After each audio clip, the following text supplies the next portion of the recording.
So, I bet you're wondering how I got wrapped up into this. So since GameCube month's coming up, loser plays the worst GameCube game? Alright. And it's plainly obvious who lost that fight.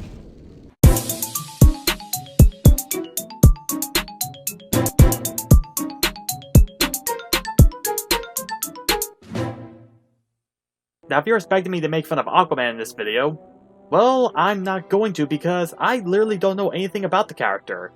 Okay, I know that he breathes underwater and he has ocean powers, but that's all I literally know about him. And yes, the character truly does have his ups throughout the years, but he surely has his downs that people like to make fun of him about. Just as the live-action movie, the Super Friends cartoon, and countless Robot Chicken sketches. And at the very bottom of the barrel is Aquaman Battle for Atlantis for GameCube. This also was released for Xbox, but the GameCube version is more common, so I'm going to be taking a look at that one. Published by TTK Mediactive, who were also involved with the Land Before Time racing game, Knights of the Temple, and the Shrek game, and developed by Lucky Chicken Games, who also developed Underworld The Eternal War, Casper Spirit Dimensions, and... holy crap, they made that game? I loved that as a kid! And then they made this? That's depressing. Comes a 3D beat 'em up where you play as Aquaman, as he defends his home Atlantis from villains such as Black Manta, the Lava Trolls, and Ocean Master. You'll play through 21 levels of the same boring missions over and over again for 4 hours straight while looking at comic book cutscenes, making you think you'd rather be reading an Aquaman comic rather than playing this game. This game is not only bad, it's boring. It is so freaking boring. Like I said, you're going to be doing the same mission over and over again. What's worse about this is that you move so slow. I know this game was meant to be underwater, but could you have made the combat move a little faster?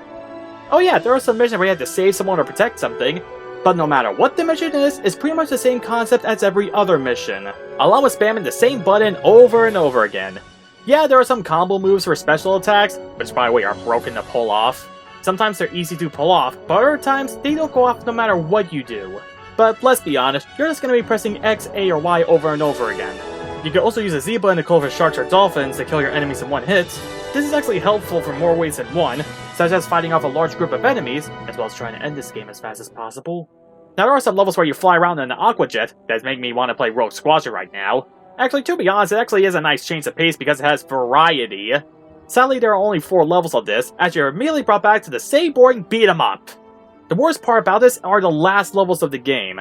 Just like what AkiDave said in his Spider-Man review, it's pretty much easier to just copy and paste the hardest enemies, and the game forces you to fight them with no checkpoints. Although what I said about copy and pasting could be said for a lot of the enemies in this game.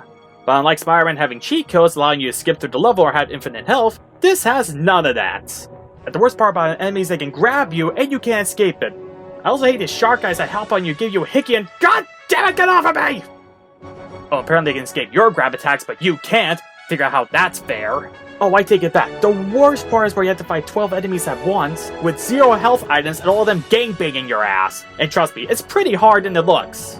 Now you can block with the B button, but you have a meter for how long you can block, and if you run out, you get stunned. But as for these guys, they can block as long as they want.